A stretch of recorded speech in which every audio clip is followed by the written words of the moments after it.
I've had a few conversations the past few weeks where there's talk of Dune 2, because it's getting hot on the internet. Dune's coming back. And I ask people, hey, what'd you think of Dune 1? Dune Part 1. They're like, didn't watch it. Now, there's a handful of reasons. Some people said, it's not my thing. Some people said, I was told it was a complex story, so I need to read the book first. That's understandable, but you don't have to. So I thought we should talk about reasons why people should watch Dune. Oh, yeah. Not just read Dune, but watch Dune. That's something a lot of people aren't talking about. Why should you watch Dune? And there's a whole bunch of reasons. I think we should share some thoughts on this. I would say my number one reason is nobody read Star Wars.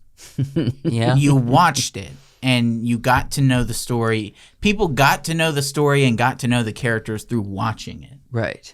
I feel like a lot of what we do nowadays, because everything is a reboot or a remake or a redo, it's like, what is this based on and how do I learn more? Or you could watch the movie and try to pick up on context clues. Yeah. And the interesting thing about movies is they give you context if you pay attention. Yeah. This one, I would say there's portions of this that give unnecessary exposition, and sometimes they don't give you exposition that you need. Yeah, but, like in the tent, there was one scene where Paul Atreides and his mom's in the tent, and, he gives her a little bit of water from his suit, and he says, sweat and tears. It's like, we knew that. They said earlier it collects bodily fluids. Yeah. Yeah. But keep going. I think the movies have context clues. I think you can watch the movie and understand exactly what's going on. Yes. I don't think the movie was confusing because nobody knew. You don't know what's happening. I think it's confusing because people start thinking, what? I don't have any basis for what's going on. Right. If you pay attention, the story tells you what's happening. And the story's good, so you can watch it a second time and fill in the gaps. It's a very basic story. Yeah, it's not that complicated. No. You just have to understand once you watch it through one time, you understand the world and you understand like the main characters. And you understand like the flow of events. You watch it through the second time and everything kind of falls into place. All the stuff you missed, the details that fills in all the holes and all the gaps. So you should watch Dune for those reasons. It is simple. You didn't watch Star Wars. That's how you put it. Or you didn't read Star Wars. You didn't read Star Wars. Well, people read it afterwards, but... Right. I was actually something similar to that. My thought was, this is a story that was the inspiration for Star Wars. One of the inspirations for Star Wars. And so if you want to see some concepts that Star Wars was built upon, which became more of an iconic story that was globally loved, this is the story. I mean, this is like one of the main life-giving roots that Star Wars was built upon, which that's almost like history books in some way when it comes to story writing and lore and concepts. I mean, concepts of the Chosen One, concepts of Leto Atreides wanting to be a pilot, Yeah. There's through lines that you see, just mirrors or characters that are very similar in Star Wars, and it's all over the place. And I think it's fun Easter eggs to just kind of pick up on. Some of the aspects you might enjoy. If you enjoy filmmaking, this is a very visually pleasing movie. 100%. Beautiful. Okay. This is filmed by literally one of the best cinematographers in Hollywood working right now. Beautiful movie. Greg Fraser. And also just the aesthetic choices of Denis Villeneuve, the director. He does like this, how would you describe it? There's a gothic tone to it, but a almost mysterious, ethereal, large-scale world building. That's you saw it, a different version of, but you saw kind of it in Blade Runner. It wasn't as much in Prisoners, but the dark quality of the story in Prisoners leaks into stories like this, which creates a very interesting voice. I mean, like all the scenes with the Bene Gesserit, the heaviness of those scenes reminds me of certain scenes with Prisoner with Jake Gyllenhaal and Hugh Jackman. That simple story from like a subdivision or whatever. Yeah, I'd say if you're going into it with that in mind, Visually, I think you're going to enjoy the movie. Definitely. If you like dramas, it's a dramatic movie. One of the most epic scores, Hans Zimmer. Epic score. And the cool thing, what Hans Zimmer's approach to this movie, Hans Zimmer's approach to this movie was create music that this world would listen to. So he kind of abandoned a lot of structural concepts that he would build for a normal film score, and he built a score that might be enjoyed or played by cultures of a multi-planet universe. Mm-hmm. And it's fascinating, and each culture has its own unique vibe and style, and you know, there's a lot of voices there too, but like not languages, just sounds. I mean, no, it does have a lot of depth, and it does have a lot of like politics and backstory to it, and very in depth with the story in the book and all that. That is interesting to get and dive into the lore of it. Yes. Lore. So lore reasonings. I like that. Yeah. That's a It's good complex lore. It's thoughtful. Good lore. It's thoughtful. So if you're going into the movie thinking maybe the lore is too complex, maybe go read some portions of the book. I don't say go read the whole book, but read a snippet from the book, get kind of a taste of it. Well, I mean, if someone's a fan of lore that's similar to like Lord of the Rings, your world building, they're gonna find enjoyment out of this lore as well. And there's so many YouTube videos you can watch Yeah, we've done a on few. this kind of stuff. I mean, it's all over the place. to tell you who the characters Articles, fandom, Yeah. websites, all kinds of cool stuff. I would say watch the movie so that you can see who the characters are, who the families are, what the politics are going on. Then watch YouTube videos about the histories and everything. Right. It's if also you're not somebody who likes to read the books. Okay, so there's another aspect of this with the action. So it's sci-fi, obviously. So there's action, nature. There's wars. There's fighting, and some people just tune in for that. You know what I mean? And so this does have there is a more of emotional storytelling side, and at least in part one, I think in part two we're going to get a lot more war, a lot more action in that way. But we still get these epic battle scenes, which if that's also your thing, I think that works as well. And I personally enjoy the battle scenes and action, I guess. Is that a correct word? Yeah, action for it? I think I appreciate it more in this style of filmmaking as opposed to just kind of like, I don't know, what we see often. It has a purpose. It has a purpose. It's also very stylized. Which, what do you think about the stylized nature of action scenes? Because you've had an issue with hyper stylization in the past. Well, the action in this isn't, I guess, what you would consider stylized action. It's pretty standard, like hand-to-hand combat type stuff. Yeah, with hand-to-hand stuff. But then you also some have sci-fi elements. But Yeah. there's nothing like you would see in the Kingsman movies, which is just No. kind of ridiculous. It's more just like knife fights. Yeah. It's purposeful. The fights have meaning. But also even just on the large scale, like when they're doing the bombing at night, you know, from the sky, and the initial attack starts and they destroy all their warships, that is extremely stylized and very artistically composed and lit in a way to create an atmosphere. So yeah, you are getting the close-up hand-to-hand just choreography, and that is thoughtful based on the characters and based on the houses and everything. There's a lot of details to it. But also just with the nature of the world itself and how Denis Villeneuve shows his action. You know, it's a very specific way, at least when I think of it. I don't see it like other films. It has a unique voice to it. You know, you don't usually think about what the action is going into one of his movies. How do you mean? You're almost not watching it for the action scenes like you would with something else. It's like it's there, but that's not the main reason. It's part of the story. Action happens as part of the story. It doesn't just happen. Mm-hmm. Yeah.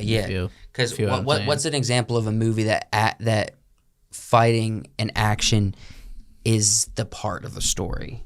without something obvious like Fast and Furious. You know what I mean? I feel like Fast and Furious is the perfect example of Or I was gonna say action John for Wick. action's sake. I would say John Wick's more pointed, but I would agree. Action for it's literally guy kills my dog so that we can do action. Well, is there anything in the sci-fi world that kind of is more just actions for action's It would sake? be like Marvel stuff. Okay. Yeah. It's like we need to have a fight scene. We need to have space battles, stuff blow up here. Right. I mean, Alien. I would say there's one scene from Guardians, the third one that we watched. They have a fight scene in a hallway, Yeah. and then they say this whole ship is crawling with aliens and people trying to kill us. Have one fight scene in a hallway, and then no more resistance. it's what I was saying That's earlier. it's just action for reaction. action's sake. Yeah, and honestly, It was a cool scene. I enjoyed the scene. well, from your guys' immensely. perspective, are you honestly watching a lot of movies for action? I feel like No. there's so Not much. these movies. Well, No. not these movies, but just movies in general. Like you'll watch John Wick. I watched John Wick That's a very specific purpose for for the that. action. Yeah, but Yeah. but like these Marvel films, right? You're not watching for action anymore, are you? No, Because it all looks the same. at the beginning, the action was unique. It was Iron Man doing something interesting. Thor doing something interesting. You know, they're all using their powers in interesting ways, Mhm. and being superheroes, and that's what the action was for. But then it got formulaic, Yeah, and and all then you just see the same action over and over again, and then Daredevil comes out, and he's doing interesting stuff, and his action feels purposeful. Now it just kind of feels all cookie cutter, same old, same old. I think it happened around Black Panther when they had these rubber characters, so full CGI and climax fight scene, Yeah, completely CGI, and that's then why Thor: The Dark World tried to do something, a little bit more emotional, and got a lot of people don't like the Dark World movie. Well, a lot of people don't like it Love and turned Thunder. It turned it into Thor. Ragnarok and Thor: Love and Thunder. Right. People were like, "We need wacky Thor. We want more wacky." I've even said I wanted him to be more lighthearted, A little bit. I wanted more space adventure, less drama thing. But I never said that. I like like the drama side I of it. think you can have drama and space adventure. Do you think that with Gore the God Butcher, like the way his story ended, that was like they were trying something emotional that wasn't? They were just formulaic? trying, but they weren't getting it. They weren't landing with it. Yeah, if they had taken a more dramatic and less, cartoony comedy, there is a middle ground. It's not all Dune or Guardians of the Galaxy as far as sci-fi goes. One's wacky, one is drama. There is a middle ground. I think Star Wars kind of walks that line. It does. Of having fun and Depends being, which Star Wars movie. having fun and being like emotional. Right. Whereas this is clearly an epic, a drama epic. Yes. And so actually, I'm similar to Star Wars with this. So you have a specific fighting style with the Jedi. Use specific weapons based on specific abilities, and they train a specific way, right? It's like a warrior that's a unique warrior. It's the same kind of with the Fremen in some ways, because they use a knife that comes from the sandworms, the teeth of the sandworms, and they have a very specific style of fighting that's based around, ancient generations of living in the desert and cultivating them as people and their thoughts and their religions and everything. And each house has their own warriors. So you have who are the warriors that fight for the Empire? Sardaukar? The Sardaukar, yeah. So they are more just like the hardest of the hard warriors, and they're just built tough, similar to the Harkonnen. Tough. Yeah, similar to the Harkonnen. They're just tough for tough's sake. The Harkonnen are more cruel. Cruel, and but it's like just toughness. And But then you I mean, have again with the lore, all of these families have had like war history. and they all have their own way of doing warfare, and their own way of doing battle tactics and different avenues. And I think that's cool because there's detail to the action. There's detail to the warfare. And so I think it's just, it adds to the story in a way that's a lot more complex than even something that's as on the nose as Jedi. You know what I mean? Jedi is like everyone kind of does warfare the same. You got blasters. Blasters, where all of our ships are really close together in space for some reason. Yeah. Why in space are these ships so close together? And that, yeah. And then you got... I've read books where the ship combat is like light years away from each other. Mm-hmm. It's like naval warfare. Right. It's interesting, how they have to it's like, we got to anticipate missiles that are coming from so far away and they go by so fast, and we got to almost anticipate. Oh, that's space warfare. And then thrown in the middle of that, you have this like religious group that battles with swords. You know what I mean? So but it's like one unique thing, whereas in Dune, each house has its own unique thing. And you have this one religious group that, sees, that are searching for a prophecy. Right. So they're not sure if they believe in it or not. You know what I mean? Oh, no, they believe in it. They're the ones skeptical. They're the ones that have to bring it about. It's Right. almost like self-fulfilling.